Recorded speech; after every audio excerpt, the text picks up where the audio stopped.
Bonjour Monsieur le Ministre, Coralie, 11 ans, de Gurs en Normandie.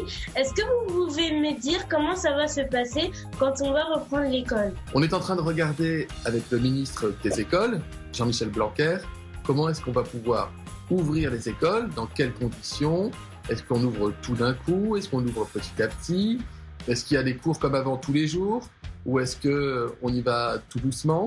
Ce qui est important, c'est que quand on rouvrira les écoles, il faudra bien respecter les gestes barrières. Et je suis sûr que Coralie, qu'avant que les écoles ferment, ta maîtresse ou ton maître, ils t'ont expliqué ce que c'était que les gestes barrières. C'est le bon lavage des mains, comment est-ce qu'on se lave les mains correctement, sans oublier les pouces, sans oublier les poignets. Ils t'ont expliqué qu'il fallait tousser dans son coude et pas tousser dans sa main. Ils t'ont expliqué tout un tas de choses comme ça, de jeter ton mouchoir une fois que tu l'as utilisé, pas le remettre dans ta poche.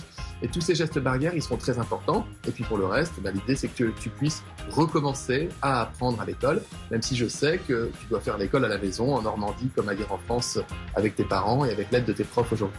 Ok, à qui le tour? Ah, Ismaël, c'est à toi. De quoi vas-tu nous parler? Bonjour Monsieur le Ministre, Ismaël, 10 ans, j'habite à Latte, dans l'Hérault. Est-ce que je vais devoir porter un masque à l'école, Monsieur le Ministre? Alors ça, c'est une bonne question, Ismaël.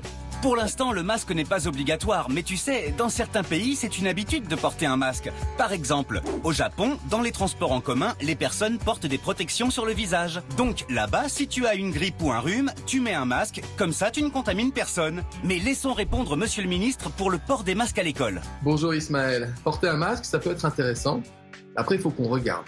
Si des enfants à l'école, ils peuvent porter un masque, s'ils peuvent le porter correctement, si c'est supportable pour eux, parce qu'il va commencer à faire chaud, et puis s'ils le gardent bien.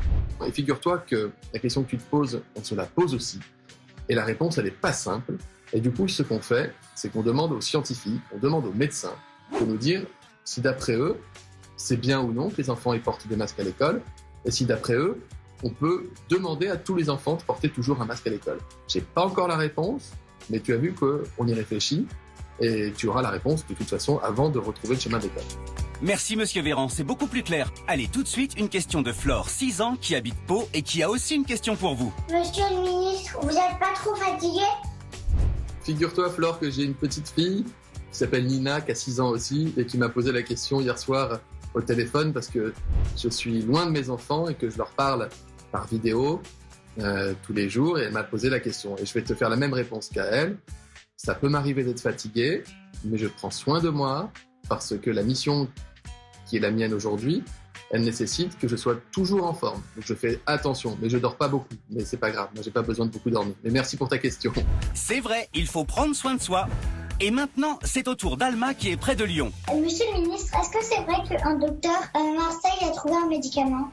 Eh bien, tu sais, il y a beaucoup de médecins, beaucoup de docteurs, à Marseille comme ailleurs, qui font de ce qu'on appelle de la recherche. À Marseille, à Paris, à Angers, à Montpellier, dans toute la France, il y a plein aujourd'hui de ce qu'on appelle des protocoles de recherche. Ça veut dire qu'on donne des médicaments à des malades et on regarde s'ils guérissent. Et bien bientôt, on saura si parmi tous ces médicaments qu'on est en train d'expérimenter, eh bien, il y en a qui sont efficaces et qu'on peut donner à tous les Français. Merci pour vos précisions, Monsieur le Ministre. Tu sais, Alma, comme le dit Monsieur Véran, en France, on est très réactif, notamment avec l'Institut Pasteur et ses scientifiques qui travaillent très dur pour mettre au point la solution miracle. Mais trouver un vaccin prend beaucoup de temps. En ce moment, c'est ton corps qui se bat contre les microbes, en créant notamment des anticorps. Et oui, c'est un vrai Jedi. Il bataille contre le coronavirus et d'autres microbes de l'extérieur. Pas de panique, c'est tout à fait normal. C'est pour ça qu'il faut bien manger et se reposer pour que la force soit avec toi. En attendant, la seule manière de combattre le coronavirus, c'est de rester chez toi et de bien respecter les gestes barrières. Voilà, Alma, tu sais tout. Et bien maintenant, allons voir la petite Perla qui se trouve en Île-de-France. Bonjour Monsieur le ministre, je m'appelle Perla, j'ai 7 ans et demi. J'ai une question pour vous. Comment va Emmanuel Macron? Je peux te dire qu'il va très bien, il est très concentré sur son travail parce que, vu la période qu'on vit en ce moment, qui est très particulière, on a besoin d'être absolument tous totalement focalisés sur notre travail et on a besoin de pouvoir expliquer les choses aux gens, c'est ce que je fais aujourd'hui avec vous, besoin de pouvoir prendre des décisions qui sont importantes pour le pays, comme quand il a annoncé en début de semaine qu'il allait bientôt rouvrir les écoles. On travaille à fond. C'est à Camille maintenant de poser sa question au ministre. Bonjour Monsieur le ministre, Camille, 9 ans, j'habite à la Garenne-Colombe et j'ai une question pour vous. Pendant le confinement, comment vous faites pour vous couper les cheveux? Ça, c'est la question. Alors, regarde Camille, tu vois, les cheveux, je les ai pas coupés là depuis quelques semaines maintenant, donc alors ils sont pas plus blancs qu'avant, hein. Par contre, ils commencent à devenir un petit peu longs, y compris derrière, et je fais comme tous les Français, j'attends que les salons de coiffure ils puissent ouvrir pour pouvoir me faire couper les cheveux. Merci, monsieur le ministre. Petite précision, ça fait maintenant près d'un mois que les salons de coiffure sont fermés, car chez le coiffeur, impossible de respecter les 1 mètre de distance. Et ils ne sont pas considérés comme des commerces indispensables. Pourtant, ils nous empêcheraient bien de ressembler à l'homme de Cro-Magnon. Allez, maintenant, c'est au tour de Solal.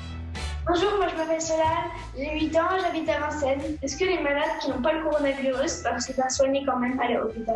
D'abord, t'as une jolie cravate, Solal. Je veux bien la même. C'est une super bonne question, Solal. Merci d'avoir posé. Oui, les gens qui sont malades, ils peuvent se faire soigner à l'hôpital, ils peuvent se faire soigner en ville. Et même, tu sais, Solal, c'est important. Parce qu'il y a plein de gens qui ont des maladies chroniques, du diabète, de l'hypertension artérielle, parfois de l'arthrose. Il ne faut pas que ces gens-là, ils aient peur d'appeler leur médecin ou d'appeler leur infirmière, d'appeler leur pharmacien pour savoir s'ils doivent aller consulter dans un cabinet ou à l'hôpital ou si ça peut se faire par téléphone. Parce qu'il y a un truc incroyable qu'on a rendu possible il y a quelques semaines en France, c'est la téléconsultation, la télémédecine.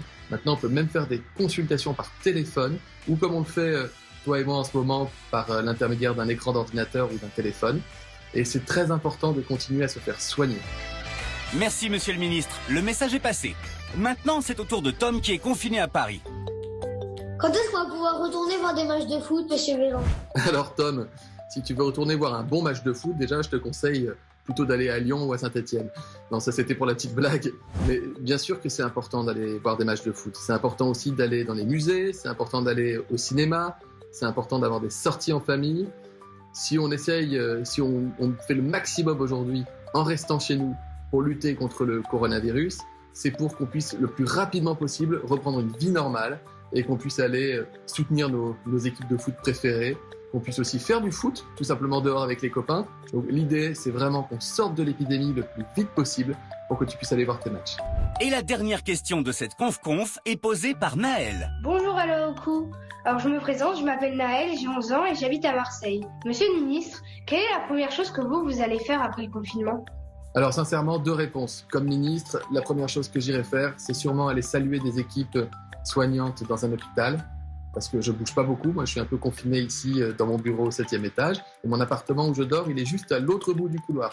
Donc tu vois, je suis confiné aussi dans mon bâtiment, et la première chose que je ferais sinon, c'est d'aller serrer mes enfants très fort dans mes bras, parce qu'ils sont restés à Grenoble, et que moi je suis à Paris, et qu'ils me manquent beaucoup.